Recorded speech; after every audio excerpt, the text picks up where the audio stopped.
வணக்கம் நண்பர்களே, இன்னைக்கு நம்ம மீன் குழம்பு எப்படி பண்ணுறதுன்னு பார்க்கலாம்.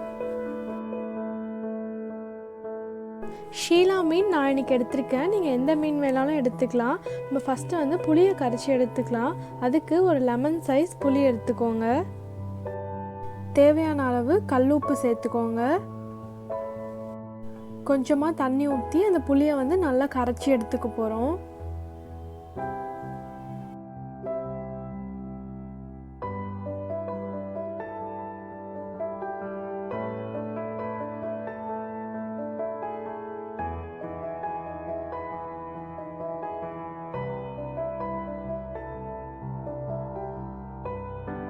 புளியை நல்லா கரைச்சாச்சு. இப்போ இதை வந்து வடிகட்டி எடுத்துக்கலாம்.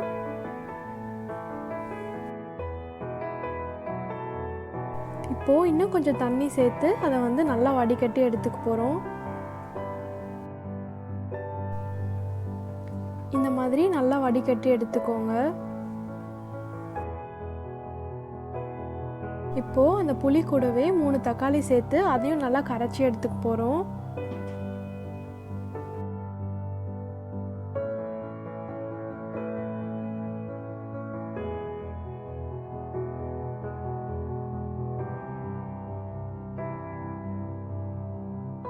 தக்காளியை நல்லா கரைச்சி எடுத்துட்டு இப்போ நம்ம இதில் மிளகாய்த்தூள் சேர்த்துக்கலாம். மிளகாய்த்தூள் வந்து குழம்பு மிளகாய்த்தூள், அதாவது மிளகா தனியாக சேர்த்து அரைச்சி வச்சுருப்பீங்களா, அந்த மிளகாய்த்தூள் வந்து 4 ஸ்பூன் சேர்த்துக்கலாம். காரம் வந்து உங்கள் மிளகாய்த்தூள் அதிகமாக இருந்துச்சுன்னு நினச்சிங்கன்னா நீங்கள் வந்து காரம் கம்மியாக சேர்த்துக்கோங்க. இந்த மிளகாய்த்தூள் சேர்க்கும் போது குழம்பு வந்து நல்லா கெட்டியாக வரும். மிளகாய்த்தூள் கம்மியாக சேர்த்துக்கினா குழம்பு வந்து தண்ணியாக இருக்க மாதிரி இருக்கும். மஞ்சள் தூள் 1/2 ஸ்பூன் சேர்த்துக்கலாம். மீன் குழம்பு வந்து சட்டியில் செய்யும் போது அது இன்னும் கொஞ்சம் நல்லா இருக்கும்ன்றதுனால நம்ம இன்றைக்கி வந்து சட்டியில் வந்து செய்ய போகிறோம். சட்டி இல்லாதவங்க கடாயில் ட்ரை பண்ணி பாருங்கள். சட்டி வச்சுக்கலாம். அதில் 2 ஸ்பூன் எண்ணெய் சேர்த்துக்கிட்டாச்சு. அந்த எண்ணெய் நல்லா காஞ்சதுக்கப்புறம் 1 ஸ்பூன் கடுகு சேர்த்துக்கிட்டாச்சு. அப்புறம் 1/2 ஸ்பூன் வெந்தயம் சேர்த்துக்கிட்டாச்சு. கருவேப்பிலை கொஞ்சமாக சேர்த்துக்கோங்க. அப்புறம் நம்ம வெங்காயம் சேர்த்துக்கலாம். வெங்காயம் சேர்க்கும் போது நீங்கள் வந்து சின்ன வெங்காயம் சேர்த்து பண்ணும்போது இன்னும் கொஞ்சம் சுவை வந்து நல்லாயிருக்கும். பச்சை மிளகா 2 பச்சை மிளகா சேர்த்துக்கோங்க.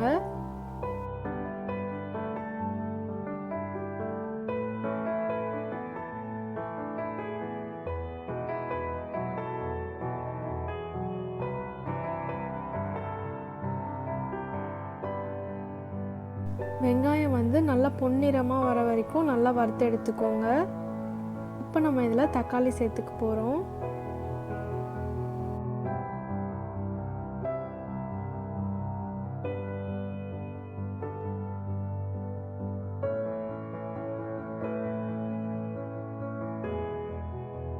தக்காளியும் நல்லா வதங்கினதுக்கப்புறம் இப்போ நம்ம இதில் இஞ்சி பூண்டு வந்து சேர்த்துக்கலாம். இந்த வெங்காயம் தக்காளியும் நல்லா வதங்கினா தான் உங்கள் மீன் குழம்போட டேஸ்ட் வந்து இன்னமும் நல்லாயிருக்கும். அதனால் அதை வந்து நல்லா வதக்கி அதுக்கப்புறமா இஞ்சி பூண்டு சேர்த்துக்கோங்க.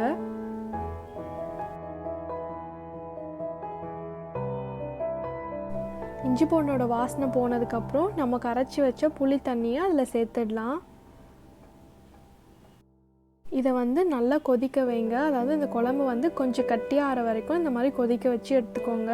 கொதிக்க வச்சுட்டு இப்போ நம்ம இதில் 2 ஸ்லைஸ் மாங்காய் போட்டுக்கலாம். அப்புறம் நம்மளோட மீன் வந்து சேர்த்துடலாம். குழம்பு வந்து நீங்கள் வந்து ரொம்ப தண்ணியாக இருக்கும் போது நீங்கள் சேர்த்துட்டிங்கன்னா குழம்பு வந்து இன்னும் தண்ணியாக போகும்.